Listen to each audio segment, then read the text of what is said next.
38 Special versus 9mm atomic ammunition. I've been wanting to test this stuff for a long time. The main thing I'm really wanting to test is this 38 Special, and it is an inverted Wadcutter, an inverted 148 grain Wadcutter. And I've done a test on hand-loaded ones that I've done before in the past, but you know, this stuff is rated at 1,000 feet per second. I think I'm pretty much maxed out at 800 or something like that. So I really don't know how an inverted Wadcutter will necessarily do. And with our 9mm, I don't know what bullet style this is. It looks very similar online to like a Winchester, but this is not. I don't know exactly what this is, but basically the interesting thing about this ammunition is the 9mm is rated at 1,300 feet per second, 465 foot-pounds. That's pretty good. I don't know the barrel length. With our 38 Special, it's rated at 1,000 feet per second, 328 foot-pounds. That's pretty good for a 38 Special. And, you know, I've been interested in a while because, you know, when you put the weight of a bullet towards the rear, it actually makes it more accurate. It's kind of the opposite of what you think mentally, but it makes it more accurate having that weight in the back. So our 5-inch barrel 9mm versus our 4-inch barrel 686, and then our 3.2-inch Taurus G2C versus our 2-inch Taurus 605. They have pretty much identical bullet travel in those guns. They're pretty much going to be a really fair comparison. So I'm going to go through the chronograph, see what kind of velocity and accuracy I get at the same time. Then I'm going to do my 10% clear ballistic test. And with this, I'm just going to use the 1/4-inch MDF in the test because this is, in my opinion, a little bit more relevant. And the reason why I'm only going to put 4 shots in this. You know, I don't want to put 8 shots in this with 4 different guns going through MDF and then shots without the MDF, because that'll make kind of hard to read. It'll kind of skew the results if I hit other bullets. So just with the MDF in place, I feel like that is really the best way to do it. And then I'm going to shoot from a little distance. What I think I'm going to do today is with the short barrels, I'm going to shoot from 40 yards at my full-size steel silhouette. And then with my longer barrels, shoot from 75 yards. So let's get started with this test. All right, first up, I'm going to start up with the 9mm and the 5-inch barrel. And if you guys didn't know, actually 4 days ago, I bulged the disc in my back. 3 days ago, I crawled on my hands and knees into a car to go to the emergency room. 2 days ago, I was walking with the walker. Yesterday, I was walking with the cane. Today, I'm feeling okay. Still gotta be really slow out here, so I don't know how it's going to affect my shooting, but I want to thank everybody for their thoughts and prayers and everything they've done when I mentioned it on my last video. And I didn't want to do 357 SIG versus 357 Magnum back to back, no pun intended, because that's what I had filmed. So I want to do something a little bit different. So 9mm through our 5-inch pistol. I'm going to do a little bit of a kind of a weaver stance just because my back. Let's see what we get. 1331, 1350, 1352, 1319, 1351. Now, I'll try the 38 Special here in my 4-inch barrel. Rated at 1,000 feet per second. That was a little bit above rated velocity. Let's see how our 38 Special will do.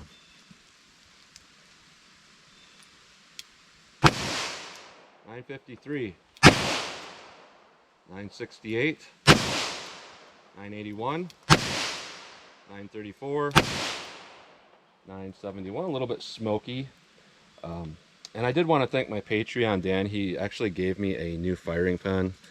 I can't remember the name of it. It's like Power Custom, I believe. A little bit longer pin because my pin on this was getting a little bit worn down from shooting tens of thousands of rounds through this.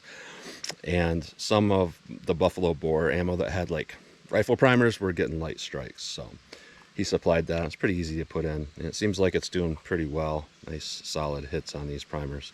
Let's try our short barrels now. All right, Taurus G2C. See how close we get to 1,300 feet per second in this little 3.2-inch pistol. 1246. 1217. No read. 1216. 1214. So that's pretty hot because it's a 124 grain bullet. Typically you don't see 1200 or above until you get to a 4-inch barrel, so that's pretty hot. 38 Special. Now this is probably what most people are going to be most interested in. You know, what kind of performance are we going to get out of a little stub nose with that inverted Wadcutter? See how close we get to 1,000 feet per second with this. 871,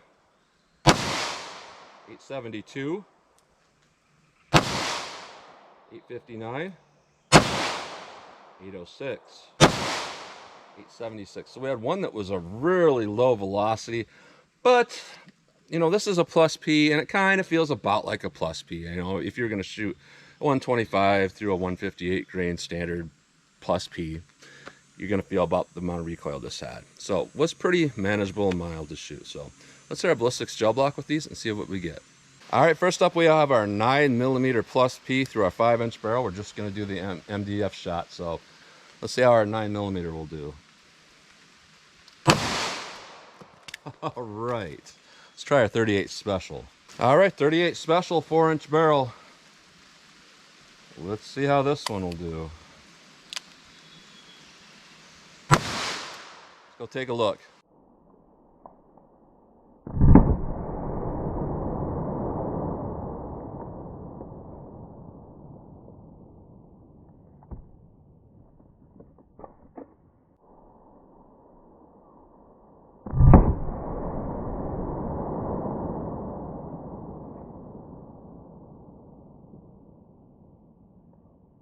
All right, so both of those had kind of insufficient penetration. Let me kind of line this thing back up here real quick. But before I do this and show the penetration, I wanted to show a couple things here. The 9mm here on the bottom, it's kind of hard to see, but it kind of started to fragment out. And what we got here is this like weird star pattern that's the shape of the petals. So it basically busted apart and fragmented out all over.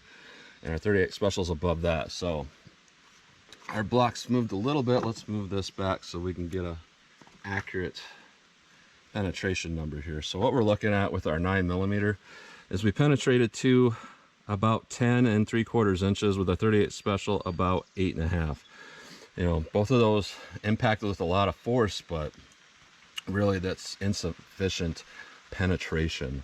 I was expecting a little bit better than that. So maybe if we slow them down a little bit in the short barrels, then we'll actually have a round that's going to perform okay. So let's try our short barrels now.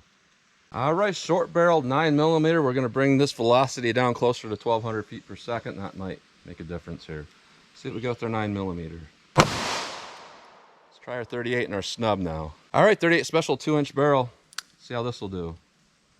Let's go take a look.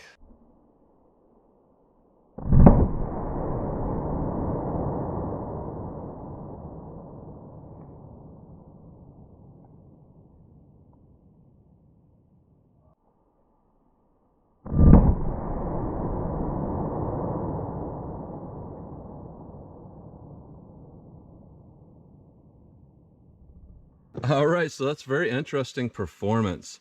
I suspect something's going on with these MDF hits here. And we're kind of seeing what's happening in the short barrel right away with that. Obviously that hit, and either before it hit this or while it hit that, it tumbled. So we probably didn't get expansion, but we went through a lot deeper. Classic, just a big hole down there with our 9mm. And as I suspected, when we look at the 9mm, even though it expanded huge, again, we're getting kind of insufficient penetration. So with that, we're looking at about 11 inches even. With our 38, we actually got to a desirable penetration of about 15 3/4, but obviously there's no expansion of that bullet. So, you know, there's not a whole lot going on here that I'm seeing as being particularly good here. You know, it's just a little bit of everything undesirable. So let's shoot from a little bit of a distance with these guns and see what I get. All right, I'm back 40 yards from the target with the short barreled handguns here. You know, I have been shooting a little bit here and there from 40 yards in my videos, and some people are kind of like, yeah, so what? You know, you're shooting full-size handguns. What if you shot the ones you actually carry? And I don't shoot and carry this very often. Once in a while, I do carry this. And pretty much all the snub nose revolvers I own are about 2-inch barrel, and they all shoot about the same for me. So this should be a pretty good test of my abilities from 40 yards with that, and of the ammo. So 9mm. Let's see how this shoots for me from 40 yards. See what I can do. Don't know where that hit. Must have hit low. Yeah, they're hitting real low for me.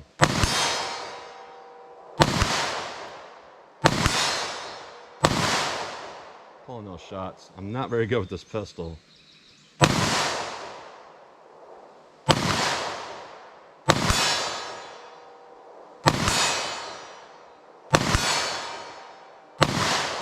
had to aim about, like the neck area of that target, and those were actually hitting significantly low, which is really interesting.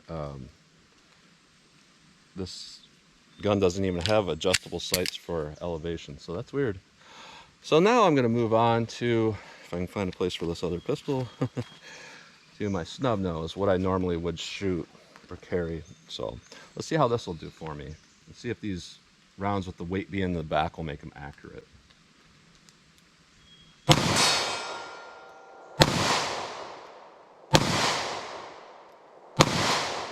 I think I'm having the opposite problem with these. Now let me aim with that group with the 9mm on that target.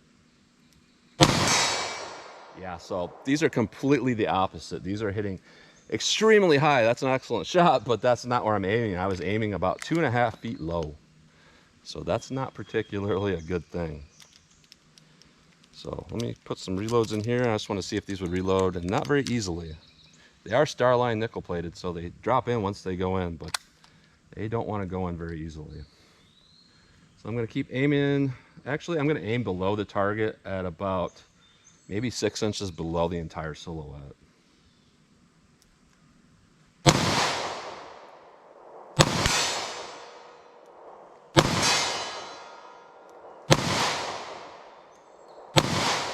All right, and shooting that distance for me with this gun is actually not that big of a deal. So the point of aim and impact is so significantly off from one another that it's become impossible. Let me try the longer barrel guns from a little bit distance away, a little bit further. All right, 75 yards, Smith & Wesson 9mm+P. I actually really like this pistol. There's not a lot of ammo. I don't shoot well in this pistol. That was weird. Kind of locked up. Let's see what I can get. 9mm, 75 yards, 5-inch barrel.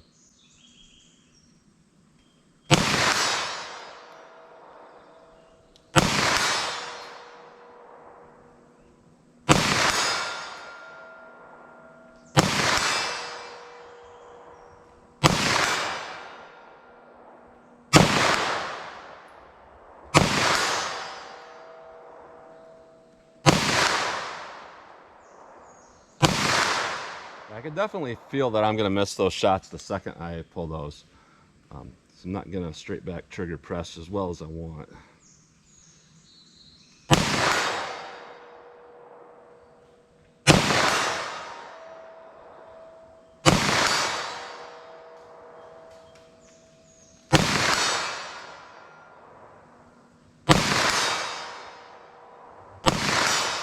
All right, so once I corrected that, it seemed to do better. Now our 686. I'm still going to be a little bit cautious of what I think is going to happen. Now I don't know if that snub, if those are actually tumbling at 40 yards, or if it's just the point of aim is just so off. I'm not really sure, but I feel like the velocity we got in this will possibly correct that problem. So I'm just going to do double action, aim center mass of that target, and see if I can make it hit.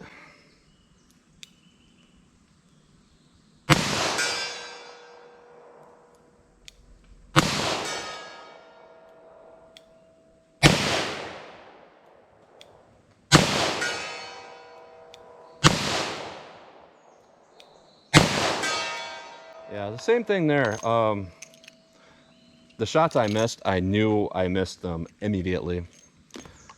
I could just tell that I was doing something off.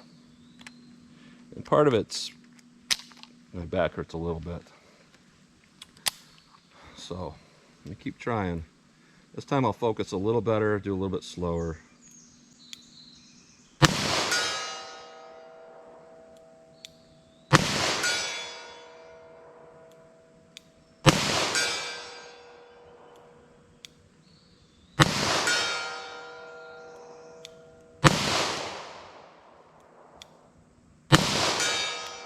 That one I missed, I saw the front sight dip down just a little bit low. So overall, I'm gonna say that's hard to judge this ammunition. The only thing I can see out of all this that might be okay is I could see if you have a 4-inch barrel and you have this, and you have a certain task in mind. Like if you live on a farm, you got some raccoons that are getting in the stuff, and you want to go in your barn and you want to take one out with a low sound round that's going to dump that energy and not pass through. I can't imagine anything like this, you know, having anything that's going to do better than this. It would also work as a good personal protection round, and you know, where you don't want a lot of over penetration, where you absolutely know you're going to make a front on shot and there's not going to be a hard barrier in the way, like home defense.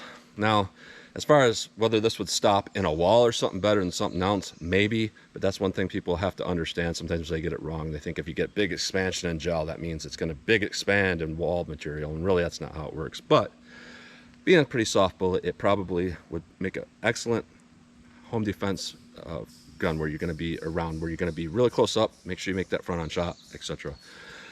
Snub nose, absolutely not, even at 40 yards. Hitting about, you know, 3 feet high. There's something wrong with that. And, you know, with this round in this pistol here, I'm going to say it's pretty good for what I just did here. It's a very accurate long range round. And again, it's going to fragment out if you need that, possibly home defense. Our best performance, when we look at like a protocol of what did best, is going to be the 9mm in that short barrel. But then again, it just was not particularly accurate for me. So I'm going to say overall this ammo is a little bit gimmicky. I'm not seeing, you know, it stacking up very well compared to other stuff. But cool ammo nonetheless, and I'm glad I got to come out and test it. So again, as always, comment, share, and like. Thanks for watching, and thanks for your thoughts and prayers with my back. So again, thanks for watching, guys.